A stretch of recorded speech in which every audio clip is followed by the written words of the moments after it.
ওয়ালা তুসাইর খাদ্দাকা লিন্নাস, অহংকার করে মানুষের থেকে মুখ ফিরিয়ে নিও না, মুখ ছিটকাবে না। মানুষকে সম্মান করো, মানুষের সাথে মেশো, বি পিপল ওরিয়েন্টেড। আমাদের অনেক ছেলে মেয়েরা মানুষের সাথে মিশতে পারে না, দোষ কার? বাবা মায়ের। শেখায় না? একটা সময় আমাদের মনে আছে, ছোটবেলায় মেহমান আসলে আমরা এত খুশি হইতাম, মেহমানের কাছে যাইতাম, সূরা শোনাইতাম, কবিতা শোনাতাম, এটা খেলতাম, ওইটা করতাম, যাওয়ার সময় আমাদেরকে টাকা দিয়ে যেত, হাই রে খুশি। এখন দেখবেন টেনে হিসেবে মেহমানের সামনে আনা যায় না। এরকম আছে না নাই? অনেক ফ্যামিলিতে এরকম আছে যে তারা সারাদিন ডিভাইস নিয়ে, এই ডিভাইস আসক্তি এত মারাত্মক পর্যায়ে পৌঁছেছে যে তারা মানুষের সাথে মিশতে পারে না। এই পাবলিক ওরিয়েন্টেশনটা অনেকের নাই, পিপল ওরিয়েন্টেশন নাই।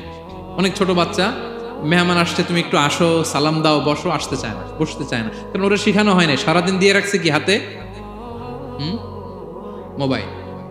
যেন ছোটবেলা থেকে আমরা যেন সামাজিক বানাই, বাচ্চাকে যেন শেখাই, বাবা মুরব্বীকে দেখলে সালাম দিতে হবে।